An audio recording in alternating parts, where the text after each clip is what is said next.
Senior Israeli officials close to Benjamin Netanyahu are confirming that the war criminal Prime Minister of Israel is planning a bigger operation in Gaza, and that the American President Donald Trump has given Netanyahu a green light to carry out a larger operation inside of the Gaza Strip.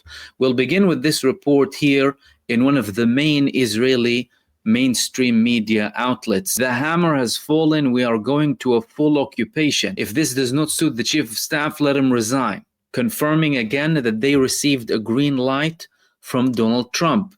The Israeli Broadcasting Authority also confirmed this in another report, saying that Netanyahu wants to occupy all of the Gaza Strip. Ministers who spoke with Netanyahu indicate that he decided to expand the fighting also to areas where hostages may be found. The Prime Minister's office's briefing this evening: he is interested in full occupation of the Gaza Strip. The chief of staff may resign if the plan is implemented. A security source said a partial hostage deal was within a touching distance. Israel gave up too quickly. A deal was already in place after the Al-Aqsa flood began. Hamas gave Israel an option to have an all-out deal. Israel rejected it and rejected many other offers since, and Israel broke ceasefires that it had agreed to according to the agreements that happened between them and the United States and the mediators from Qatar and Egypt. But there are multiple things to discuss here. Number one, is this a genuine move from Netanyahu, or is this a stunt or an attempt to apply pressure during the negotiations and make Hamas take steps back in the talks? Because the Hamas side is saying that now they're not going to continue with the talks altogether unless a substantial amount is going inside of the Gaza Strip and the people are fed. So far, something is going in, but not to the level that is required. And there is evidence of that from the videos that we are seeing inside of the Gaza Strip. For example, this video over here from the recent images of the people getting aid inside of Gaza. These are the people on the 3rd of August getting scraps of aid, whatever is remaining, from boxes on the floor in a desperate attempt to find something to feed themselves and their families. This is the GHF. This is the Israeli Starvation Campaign. This is the United States. This is everyone still supporting Israel to this day. This is everyone who is not taking enough action to stop the Israeli genocide inside of the Gaza Strip. All of them are complicit, including people who are not even talking about this huge suffering of the Palestinian people. So there is continued starvation. The Palestinian resistance said clearly that we will not continue with the talks unless this situation completely ends. Israel, in the meantime, with the United States, are saying that we need to find alternative ways, and now there's a confirmation that Israel wants to expand this operation with the backing and the green light from Donald Trump. Is this a PR stunt from Benjamin Netanyahu? It could be, but previously he did make certain threats and he went ahead with them. Did he succeed? He did not succeed. He never succeeded. Gideon's chariots was a huge failure. They, again, at that time, were in talks with Hamas and with the mediators to reach or continue a ceasefire after Israel broke it. The whole thing is ridiculous. But they did not go ahead. So the Palestinian side did not submit or surrender to the Israeli demands. Therefore, Israel began what it called Gideon's chariots, and they also were ordered by the war criminal Netanyahu to cut all good supplies to the Gaza Strip since March 2025. Now certain things are getting in, not enough whatsoever. You saw exactly what the situation is. There's a possibility this could be a PR stunt, but there's a possibility that this can be true. And there are reasons that indicate that this is indeed what Benjamin Netanyahu is planning. They were speaking about the IDF chief of staff resigning. This is no resignation. This is a forced resignation. This is a sacking. They just don't want to say outright that they're sacking him. Netanyahu had many people resign in his cabinet and in his government in the past 2 years.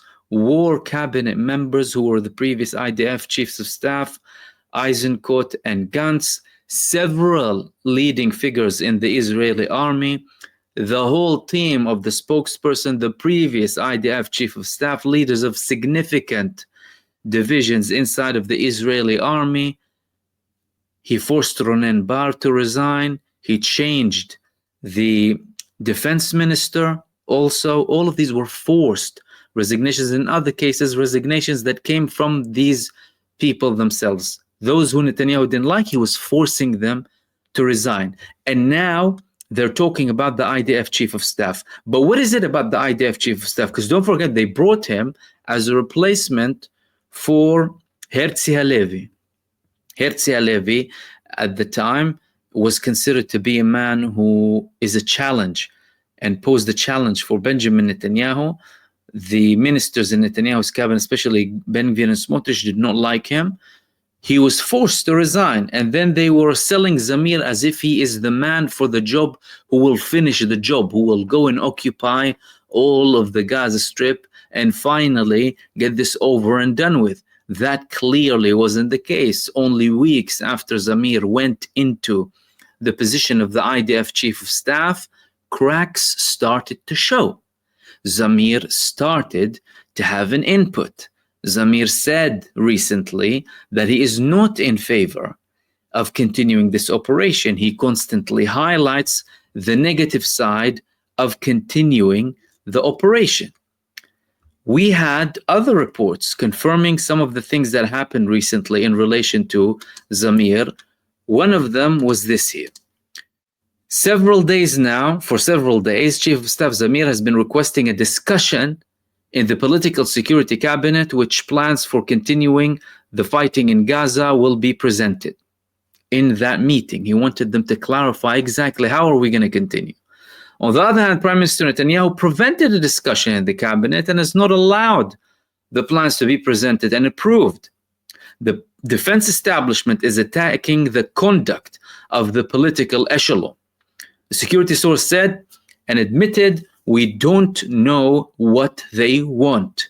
We conveyed the situation to the political echelon, that we had completed Gideon's chariots and its missions.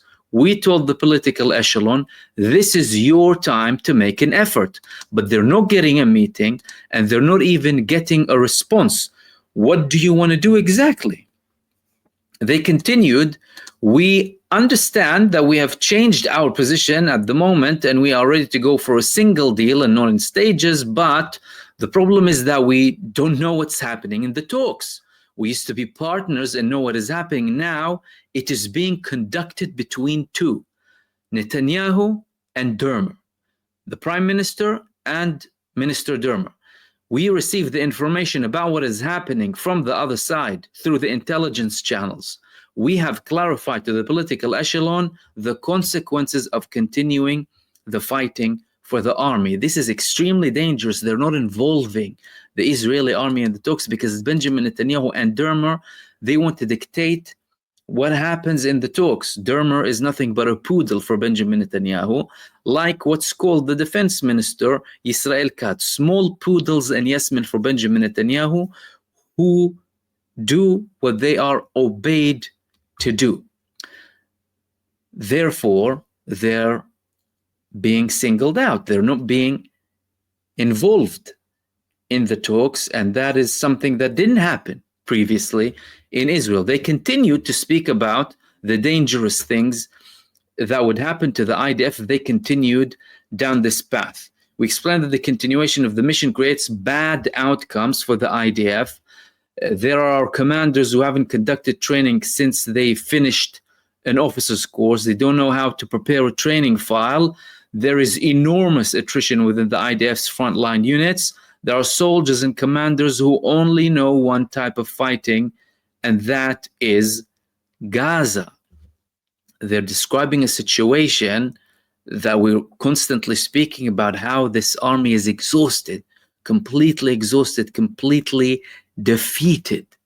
And they're telling Netanyahu, we can't constantly send them to war like this without any breaks. It reached a level where Netanyahu was sending people with PTSD to go and fight. Some of them killed themselves inside of Gaza, to that level, with a failure, of course, for Benjamin Netanyahu to go and have an alternative and try and make up all of the losses because of the low numbers of people coming for conscription inside of Israel.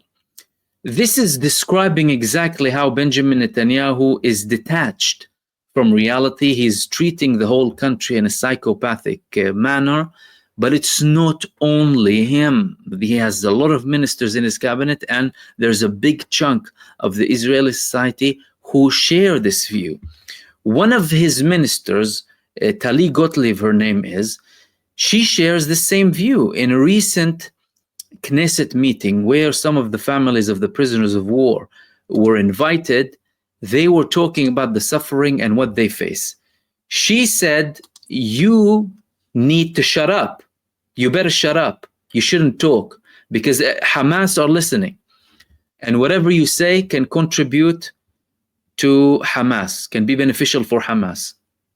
Imagine she's saying that to the people who Israel constantly speaks about, the hostages, right?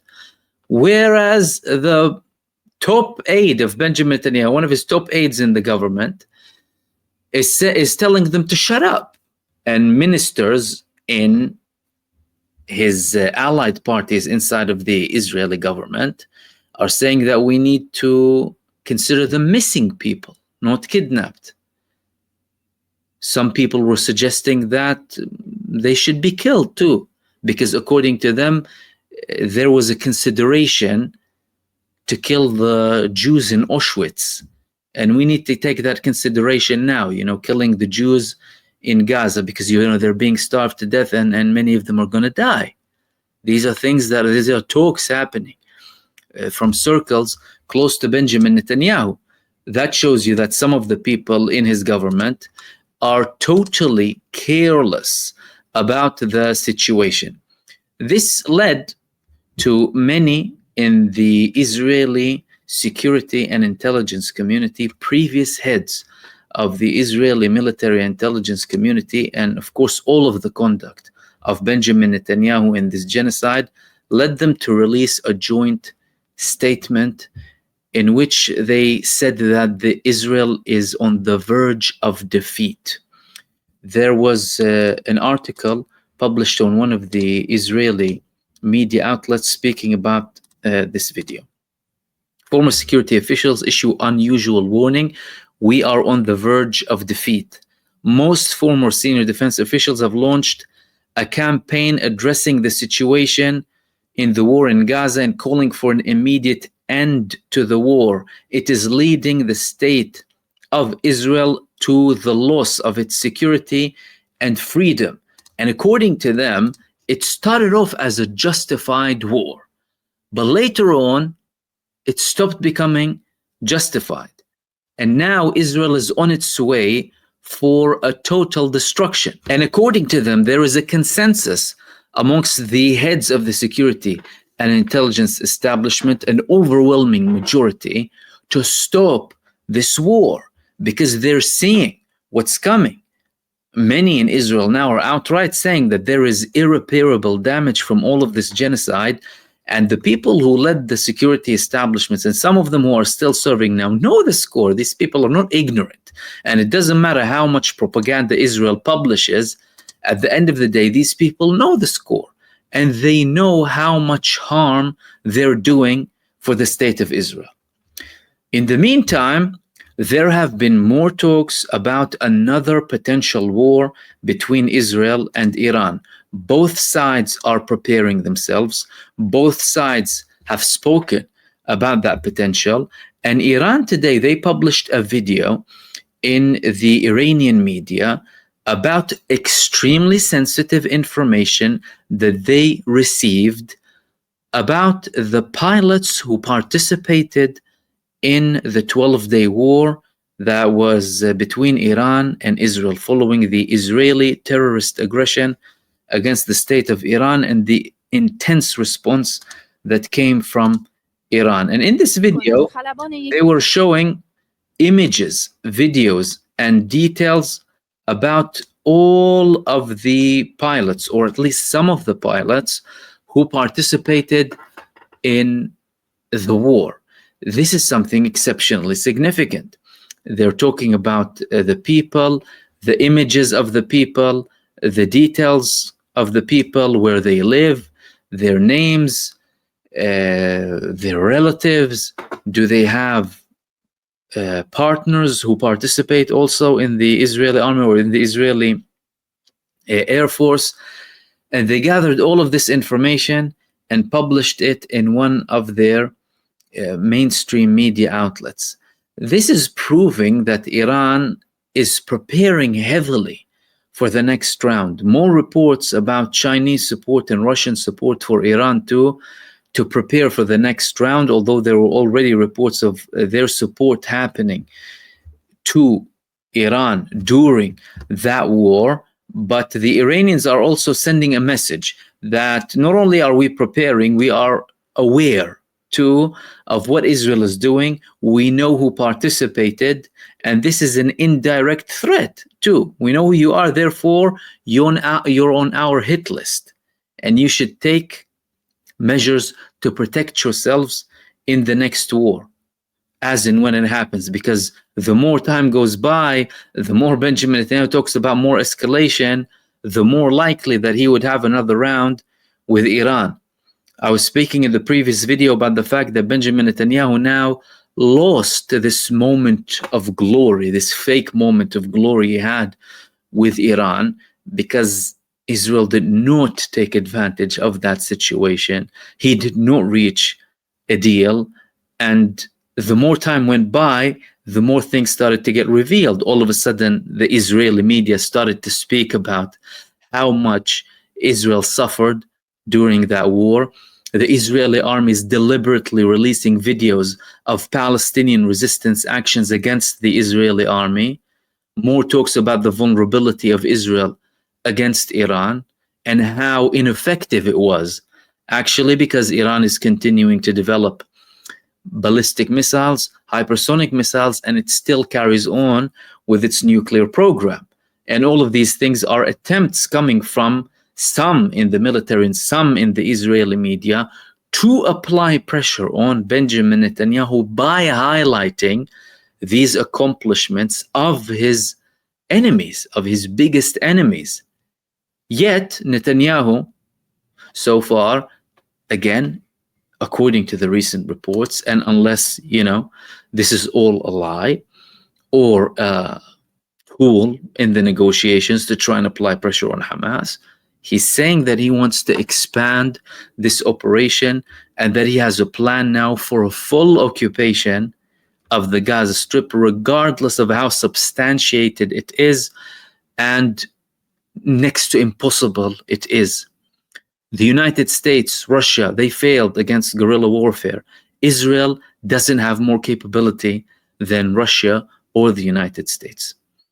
The Palestinian resistance is made up out of something different than even other resistance movements across the world. It's different. But Netanyahu is still stubborn, and he is serious. And he has proven before that when he says something or when he threatens with something, he actually goes ahead with it, regardless of the fact that whether he fails or if he succeeds in this process.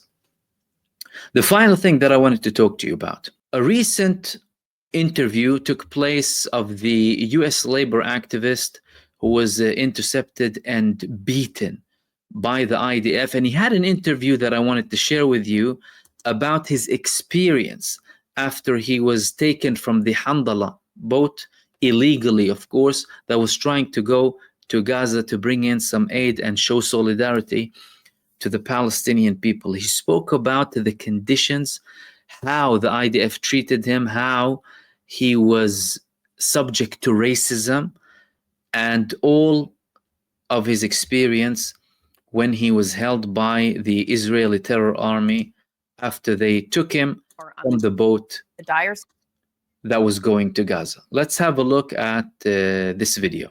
Situation in Gaza. I want to bring in Chris Smalls. He was one of 21 passengers on a Freedom Flotilla coalition ship that was carrying aid to Gaza. That ship was intercepted by the IDF and all the passengers were detained in Israel. After several days, Chris was released and just arrived back in the US on Friday. Chris, thank you for joining us. I have seen the videos of the roaring applause that you returned home to at JFK Airport. Tell us what happened when your ship was intercepted and how this all started. Well, thank you for having me, Janae. Well, for one thing, people have to know that the interception is illegal. You know, there's an International Court of Justice who ruled already a year ago that humanitarian aid is allowed to be delivered to the people of Gaza and the people of Palestine. So our attempt to deliver the aid was completely legal when they illegally kidnapped us or intercepted us and took us to Israel against our will. At the moment, you know, once again, the IOF boarded the ship. They confiscated everything from us. They took over the ship. They had us sleep on the deck for about 12 hours until we arrived at the port of Rashad, where we were handed over to immigration authorities. Upon being docked at the port authorities, I was violently attacked as the only African American that was aboard the Handela ship. And so, Chris, I do want to hit on that because you were the only Black person on board the boat and also the only one to face violence, you say, from the IDF, being choked and kicked by 7 soldiers at once. Tell us a little more about that experience, if you will. Yeah, once again, my color definitely had a role to play. The discrimination against Black and brown and Palestinian people. I got a glimpse of it myself. It's nothing compared to what Palestinian people go through every day. But once again, I was voicing my concerns, voicing my opinions about what has happened. This illegal siege that Israel has imposed when 7 authorities didn't like the fact that I didn't want to consent to their propaganda.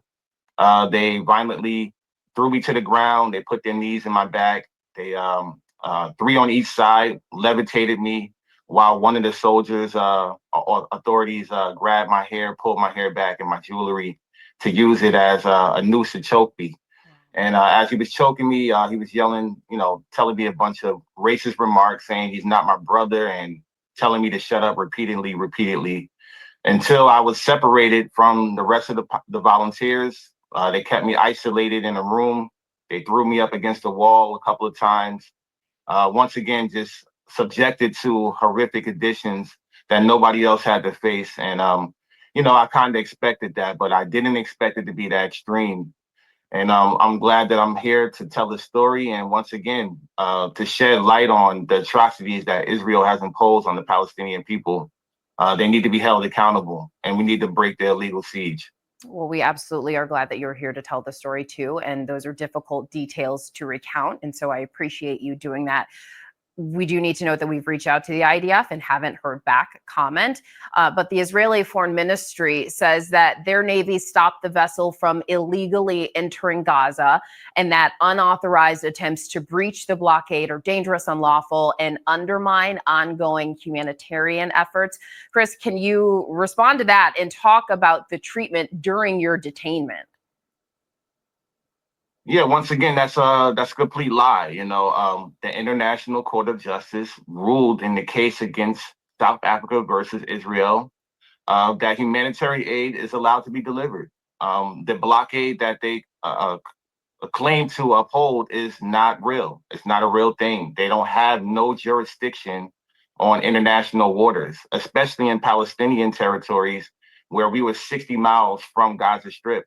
They have no jurisdiction there. So everything that they're saying is just not true. And once again, our illegal kidnapping or interception was illegal. We had no reason, we had no intention on going to Israel at all. We were taken against our will. And as a part of the prison system that they have there, it's very inhumane. You know, we were subjected to 24-hour lockdown because we were on a hunger strike. We didn't have any yard time. We didn't have any communications with the outside world. And they stuffed seven of us in one cell. The oxygen was very poor. There was bed bugs.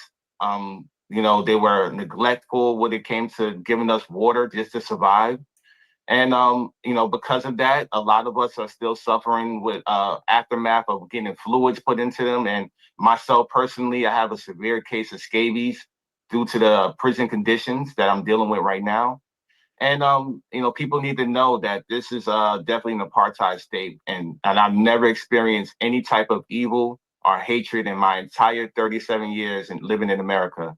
And as a U.S. taxpaying citizen, if you're American, you should be really outraged of where our taxpaying dollars are going to this endless genocide that killed 500,000 Palestinians in 2 years. We need to hold Israel accountable. And we are continuing to see the impacts of the humanitarian crisis that is going on in Gaza. So, Chris, I want to talk to you more about what your mission was and what kind of aid you were trying to bring, because one thing that jumped out to me was baby formula that you guys were trying to bring. We spoke to a doctor a week ago who was saying that doctors trying to go to Gaza had baby formula that was confiscated from them as this area, the Palestinian people so desperately need that.